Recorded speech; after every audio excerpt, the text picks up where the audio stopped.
अस्सलाम वालेकुम गाइस, मैं हूं आपका दोस्त अब्दुल हादी।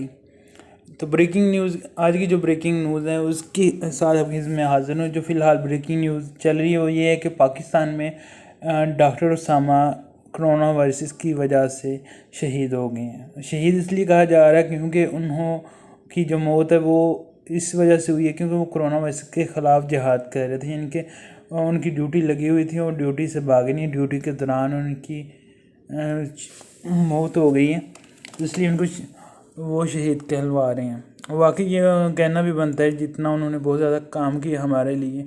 कुछ लोग तो वहाँ से भाग गए हैं। अब छोड़ें इस बात को, तो फर्दर जो अपडेट है उसको मैं आपको बताता चलूँ कि इटली में कोरोना वायरस के बाद, जिसमें कोरोना वायरस पर भी काबू नहीं पाया गया, बहुत ज़्यादा मौत कोरोना वायरस की वजह से। लेकिन एक और इन पर मुसीबत आ डली है, वही है कि ज़लज़ले की वजह से बहुत ज़्यादा जानी व माली नुकसान हुआ, जैसे कि आप देख सकते हैं। हमारी ये दुआ है कि अल्लाह ताला इन पे अपना रहम और रहमत दोनों ही नाज़िल फरमाए, आमीन। इसके बाद सियालकोट में असिस्टेंट कमिश्नर जवेरिया मकबूल रंधावा साहिबा ने अब जनरल बस स्टैंड को सील कर दिया। और इसके अलावा पाक आर्मी मैदान में आ चुकी है। सारा दिन काम करने के बाद फिर वो रेस्ट कर रहे हैं, जैसे आप देख सकते हैं। दिन को ये ना देखें कि अभी रेस्ट कर रहे हैं, ये रातों को जागते हैं। फिर जाहिर सी बात है, सुबह को तो नींद ही आनी होती है ना, तो ये ना देखें कि ये रेस्ट करें ये वो। तो इसके बाद चलते हैं रूसिया की तरफ।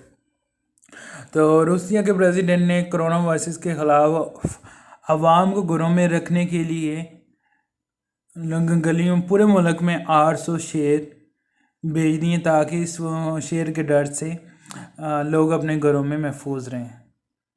तो अभी की अपडेट फ़िलहाल इतनी थी। मज़ीद अपडेट से आपको जो ही कोई मिलती है तो आपको आगाह करेंगे। तो मिलते हैं नेक्स्ट वीडियो में, तब तक के लिए खुदा हाफिज़।